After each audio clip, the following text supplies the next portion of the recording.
എനിക്ക് വോട്ട് ചോദിച്ചിട്ട് ഞാൻ പോയിട്ടില്ല. ഞാൻ മത്സരിക്കുന്ന വിവരം അറിയിച്ചിട്ടുണ്ട്. അതിനപ്പുറത്തേക്ക് വാർഡുകളിലെ സ്ഥാനാർത്ഥിക്ക് വേണ്ടിയാണ് വീടുകൾ കയറി വോട്ട് ചോദിച്ചത്. പിന്നെ പൊതുവിൽ ഞാൻ ഒരു ബ്ലോക്കിലേക്ക് മത്സരിക്കുന്നു, ബ്ലോക്ക് പഞ്ചായത്ത് പ്രസിഡന്റ് ആവുന്നു എന്നതൊന്നും ആളുകളെ സംബന്ധിച്ച് അത്ര വലിയ വിഷയം ആയിട്ട് എനിക്ക് തോന്നുന്നില്ല. അവരത് അങ്ങനെ പ്രതീക്ഷിക്കുന്നുമില്ല. എത്രയോ കാലമായിട്ട് LDFന്റെ കയ്യിലുണ്ടായിരുന്ന ഡിവിഷൻ പോലും കൈവിട്ടു പോകുന്ന സാഹചര്യം ഉണ്ടായി. താങ്കൾ ഇനി പ്രസിഡന്റായി വരുന്നതിനെ തടയിടാൻ വേണ്ടി പാർട്ടിയുടെ ഭാഗത്ത് നിന്ന് അങ്ങനെ എന്തെങ്കിലും? നമ്മോടൊപ്പം ഉള്ളത് TM സിദ്ദീഖാണ്. കൂടുതൽ പരിചയപ്പെടുത്തേണ്ട ആവശ്യമില്ല. പൊന്നാനിയുടെ രാഷ്ട്രീയ മണ്ഡലത്തിൽ പ്രമുഖനായി നിൽക്കുന്ന വ്യക്തിയും CPMന്റെ രാഷ്ട്രീയത്തിൽ ഏറ്റവും തലമുതിർന്ന പൊന്നാനിയിലെ നേതാവ് കൂടിയാണ് TM സിദ്ദീഖ്. CPMന്റെ ജില്ലാ സെക്രട്ടേറിയറ്റ് അംഗമാണ്. അതോടൊപ്പം ഇപ്പോൾ നിലവിൽ പെരുമ്പടപ്പ് ബ്ലോക്ക് പഞ്ചായത്ത് അംഗം കൂടിയായി വലിയ ഭൂരിപക്ഷത്തിന് വിജയിച്ച ജനപ്രതിനിധി കൂടിയാണ്. എന്താണ് ഈ തെരഞ്ഞെടുപ്പിലെ ഇപ്പോൾ 1995 ആദ്യമായിട്ട് ഈ തെരഞ്ഞെടുപ്പിൽ സ്ഥാനാർത്ഥിയാവുന്നത്, പിന്നീട് ഇപ്പോൾ 2025 എന്താണ് ഈ തെരഞ്ഞെടുപ്പ് അനുഭവം എങ്ങനെയുണ്ടായിരുന്നു? പൊതുജീവിതം ആരംഭിച്ചതിന് ശേഷം പല ഘട്ടങ്ങളിലായി തെരഞ്ഞെടുപ്പ് വന്നിട്ടുണ്ടല്ലോ. എല്ലാ തെരഞ്ഞെടുപ്പുകളിലും വ്യാപൃതനായ ഒരു പ്രവർത്തകനായിട്ടാണ് ഞാൻ നിന്നിട്ടുള്ളത്. പൊതുവിൽ തെരഞ്ഞെടുപ്പ് ചുമതല എന്ന രീതിയിൽ ഒട്ടനവധിയായ ചുമതലകളും നിർവഹിച്ചിട്ടുണ്ട്. അതിൽ നിന്ന് വ്യത്യസ്തമായി ഇപ്പോൾ സ്ഥാനാർത്ഥിയാണ് എന്നുള്ളത് കൊണ്ട് പഴയ അനുഭവത്തിൽ നിന്ന് വ്യത്യസ്തമായ ചില അനുഭവങ്ങളുണ്ട്. 95 പഞ്ചായത്തിലേക്ക് മത്സരിക്കുന്ന സമയത്ത് 24 വയസ്സുള്ള സമയത്താണ്. ആ മത്സരം നമുക്ക് ആദ്യമായിട്ടുള്ള അനുഭവമാണ് കേട്ടോ. അപ്പൊ അതിൻ്റെ ഒരു പുതുമ ഉണ്ടായിരുന്നു. ആ പുതുമ, പക്ഷെ ആ പുതുമയിൽ നിന്നാണ് തെരഞ്ഞെടുപ്പിനെ നേരിട്ടതെങ്കിലും എൻ്റെ നാടും ആ വാർഡും പരിസരവും വലിയ സ്വാധീനം ഉണ്ടായിരുന്ന UDF വാർഡിനകത്ത് നല്ല രീതിയിൽ സ്വീകരിച്ചു എന്നുള്ളതാണ്. അതിനുശേഷം തെരഞ്ഞെടുപ്പിലേക്ക് തിരിഞ്ഞു നോക്കിയിട്ടില്ല. തെരഞ്ഞെടുപ്പ് ചുമതലകൾ നിർവഹിക്കുന്ന സാഹചര്യമാണ് ഉണ്ടായത്. ഇപ്പോൾ നടന്ന നിയമസഭാ തെരഞ്ഞെടുപ്പിലൊക്കെ കഴിഞ്ഞ നിയമസഭാ തെരഞ്ഞെടുപ്പ് ഒഴിച്ച് ബാക്കിയെല്ലാ അസംബ്ലി തെരഞ്ഞെടുപ്പിലും പാർലമെന്റ് തെരഞ്ഞെടുപ്പായാലും അതിൻ്റെ പൊന്നാനി അസംബ്ലി മണ്ഡലത്തിന്റെ സെക്രട്ടറിയായി ചുമതലക്കാരനായി പ്രവർത്തിക്കുന്ന സാഹചര്യം ഉണ്ടായിരുന്നു. ഇപ്പോൾ സ്ഥാനാർത്ഥിയെ പോലെ തന്നെ ചുമതലക്കാരൻ പ്രവർത്തിക്കുക, ചേർന്ന് പ്രവർത്തിക്കുക എന്നുള്ളതാണ് ഇതുവരെ നിർവഹിച്ചു പോന്നിട്ടുള്ളത്. 95 ശേഷം ഇപ്പോഴാണ് ആദ്യമായ ഒരു തെരഞ്ഞെടുപ്പിനെ നേരിടുന്നത്. അങ്ങനെ തെരഞ്ഞെടുപ്പിനെ നേരിടാനുള്ള ഒരു തീരുമാനത്തിലോ അല്ലെങ്കിൽ താല്പര്യത്തിലോ ആയിരുന്നില്ല. പൊതുവിൽ പാർട്ടിയിലൊരു തീരുമാനം വന്നപ്പോൾ ആ പാർട്ടി തീരുമാനത്തെ അംഗീകരിക്കുക എക്കാലത്തും എന്നുള്ളത് കൊണ്ട് ആ തീരുമാനത്തിന് വിധേയമായി മത്സരിക്കുന്ന സാഹചര്യമാണ് ഉണ്ടായത്. മത്സരരംഗത്ത് വന്നപ്പോൾ പൊതുവായി തദ്ദേശ സ്വയംഭരണ സ്ഥാപനങ്ങളിലെ തെരഞ്ഞെടുപ്പാണല്ലോ.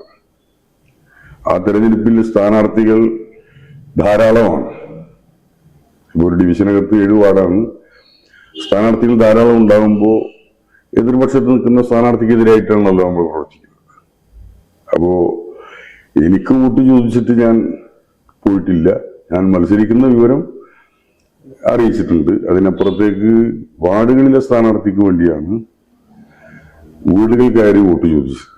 അതെല്ലാ വീട്ടിൽ നിന്നുള്ള അനുഭവം നമ്മൾ കയറി ചെല്ലുമ്പോൾ അല്ലാതെ ഞങ്ങൾ തീരുമാനിച്ചിട്ടുണ്ട്.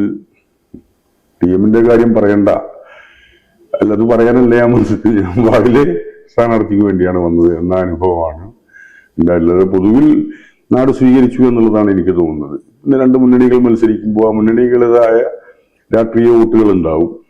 ആ വോട്ടുകൾ വിഭജിക്കപ്പെട്ടാലും അതിനപ്പുറത്ത് ഒരു പിന്തുണ ഈ ഡിവിഷനിൽ നിന്ന് ഉണ്ടായിട്ടുണ്ട് എന്നതാണ് ഭൂരിപക്ഷം കാണിക്കുന്നത്. ഈ 2015 ഇതുപോലെ ബ്ലോക്ക് സ്ഥാനാർത്ഥിയാവും എന്നുള്ള ഒരു പ്രചരണം ഉണ്ടായിരുന്നു. പിന്നീട് അത് ഉണ്ടായില്ല. പിന്നെ ഇപ്പൊ ഈ 2025 അന്നങ്ങനെ എന്താണ് സംഭവിച്ചത്? അന്നങ്ങനെ തീരുമാനം ഉണ്ടായിരുന്നു. തീരുമാനം വന്നതിന് ശേഷം ഞാൻ പൊതുവിൽ അതിന് താല്പര്യമില്ല എന്നുള്ള രീതിയിൽ പാർട്ടിയോട് പറയുകയും പാർട്ടി അത് സ്വീകരിക്കുകയും ചെയ്യുന്ന സാഹചര്യമാണ് ഉണ്ടായത്. തീരുമാനിച്ചു. പക്ഷെ ഒരു ഘട്ടം കഴിഞ്ഞപ്പോൾ തീരുമാനത്തിന് ശേഷം തീരുമാനം വന്നപ്പോൾ ആ തീരുമാനത്തെ എതിർക്കുക എന്നുള്ളതല്ല, എൻ്റെ സാഹചര്യങ്ങൾ പാർട്ടിയെ ബോധ്യപ്പെടുത്തുകയും മത്സരത്തിൽ നിന്ന് ഒഴിവാക്കുകയാണ് ചെയ്തത്. അന്ന് അങ്ങനെ ആ തീരുമാനം സ്വീകരിക്കാതിരുന്നത് തെറ്റായി എന്ന് എപ്പോഴെങ്കിലും തോന്നിയിട്ടുണ്ട്? അല്ല, അത് അന്നത്തെ സാഹചര്യത്തിൽ ഒരു തീരുമാനമെടുക്കുന്നത് ഓരോ സാഹചര്യങ്ങളിലാണ്. അന്നത്തെ സാഹചര്യത്തിൽ ആ തീരുമാനമെടുത്തു. പിന്നീട് ആ തീരുമാനത്തെക്കുറിച്ച് വിശകലനം ചെയ്യാൻ നിന്നിട്ടില്ല. ആ തീരുമാനം എടുത്തു കഴിഞ്ഞു, പാർട്ടി അത് അംഗീകരിച്ചു. അത് കഴിഞ്ഞാൽ പിന്നെ അത് കഴിഞ്ഞു. ഇപ്പൊ ഈ വലിയ പ്രചരണമാണ് ഇപ്പൊ ഈ തെരഞ്ഞെടുപ്പിൽ ഉണ്ടായത്. TM നയിക്കട്ടെ എന്നുള്ള രീതിയിലുള്ള വലിയ പ്രചരണം. അങ്ങനെ ആ TM നയിക്കട്ടെ എന്ന് പറഞ്ഞുള്ള ഒരു പ്രചരണം നടന്നപ്പോഴും ബ്ലോക്ക് പഞ്ചായത്ത് LDFനെ സംബന്ധിച്ചിടത്തോളം കൈവിട്ടു പോവുകയും വെളിയങ്കോട് ഗ്രാമപഞ്ചായത്ത് LDF തിരിച്ചു പിടിക്കുകയാണ് ചെയ്തത്. അപ്പൊ ആ ബ്ലോക്ക് പഞ്ചായത്ത് കൈവിട്ടതിനെ സംബന്ധിച്ച് എന്താണ് അതിന് തോന്നിയിട്ടുള്ളത്? എങ്ങനെ അത് കേരളത്തിലാകെ, പിന്നെ പൊതുവിൽ ഞാൻ ഒരു ബ്ലോക്കിലേക്ക് മത്സരിക്കുന്നു, ബ്ലോക്ക് പഞ്ചായത്ത് പ്രസിഡന്റ് ആവുന്നു എന്നതൊന്നും ആളുകളെ സംബന്ധിച്ച് അത്ര വലിയ വിഷയം ആയിട്ട് എനിക്ക് തോന്നുന്നില്ല. അവരത് അങ്ങനെ പ്രതീക്ഷിക്കുന്നുമില്ല. മത്സരം എന്നുള്ളത് വെളിയങ്കോട് പഞ്ചായത്തിലാണ്.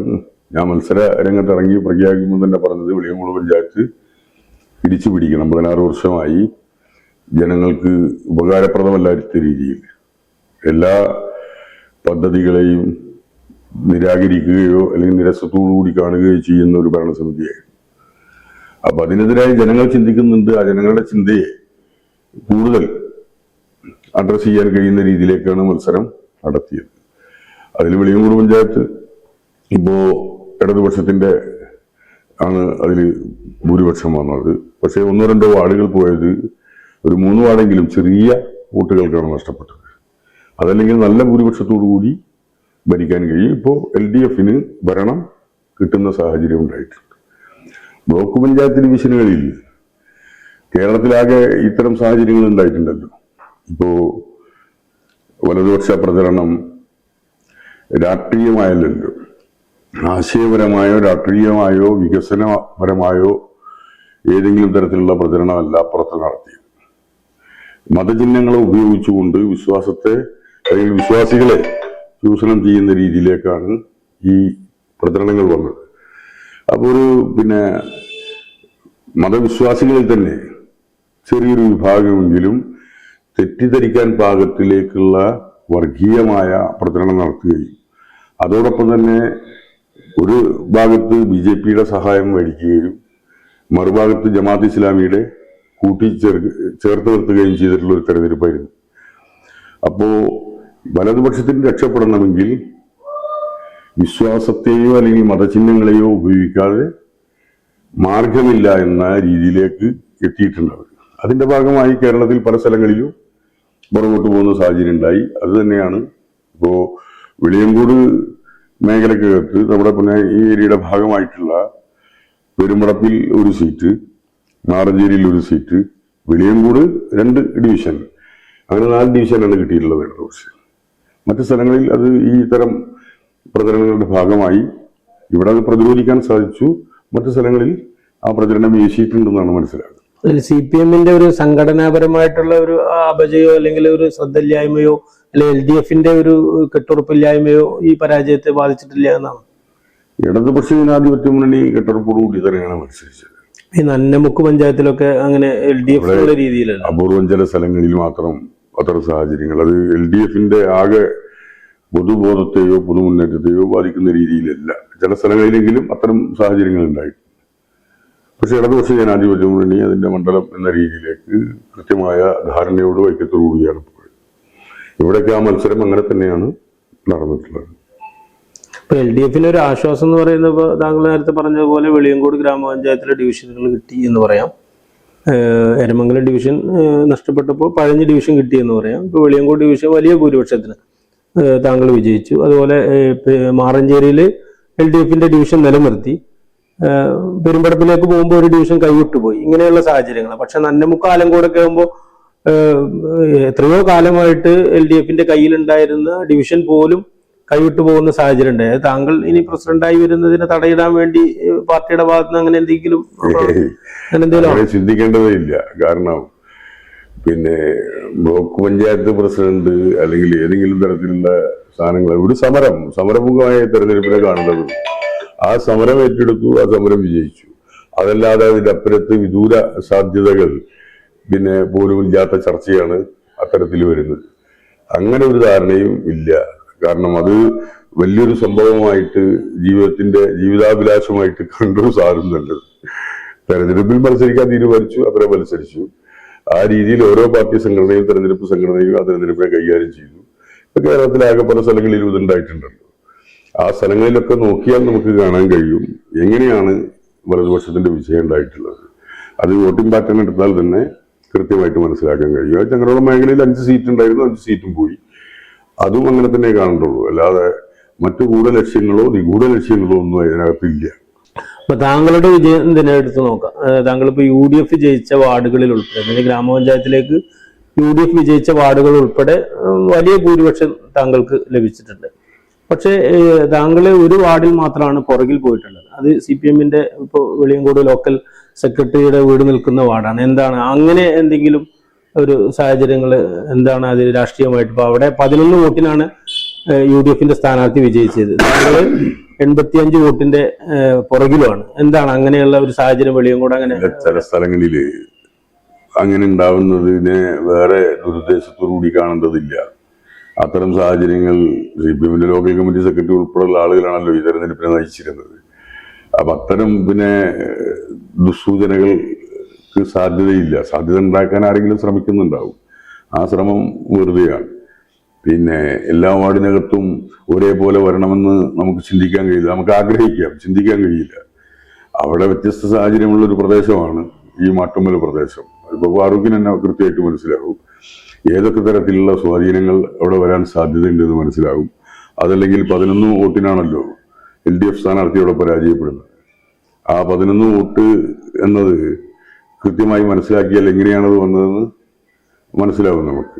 അപ്പൊ അത്തരം സ്വാധീനങ്ങൾ വരാൻ പാടില്ല. പിന്നെ ഈ തദ്ദേശ ഭരണ സ്ഥാപനങ്ങളിലെ തെരഞ്ഞെടുപ്പിനകത്ത് പ്രത്യേകിച്ച് ഈ വലതുപക്ഷം കൈക്കൊള്ളുന്ന ഒരു സമീപനം എന്താ പറഞ്ഞാൽ സാമ്പത്തികമായി വലിയ രീതിയിൽ ഇടപെടും. അത് ചില സ്ഥലങ്ങളിലൊക്കെ ഇടപെട്ടിട്ടുണ്ട്. അതുകൂടി അതിനെ ബാധിക്കുന്നതാണ്. രാഷ്ട്രീയം എന്നതിനപ്പുറത്ത് അരാഷ്ട്രീയം കൈകാര്യം ചെയ്യുന്ന സമൂഹത്തിൽ കുറച്ച് ആളുകളുണ്ടാവും. ഈ അരാഷ്ട്രീയവാദികളെയാണ് പലപ്പോഴും വിലക്കെടുക്കാൻ സാധിക്കുക. അങ്ങനെ വല്ലതും സംഭവിച്ചിട്ടുണ്ടാവാനാണ് സാധ്യത. തെരഞ്ഞെടുപ്പ് ഉറവിന്റെ ഭാഗമായി ഒക്കെ പരിശോധിച്ചു.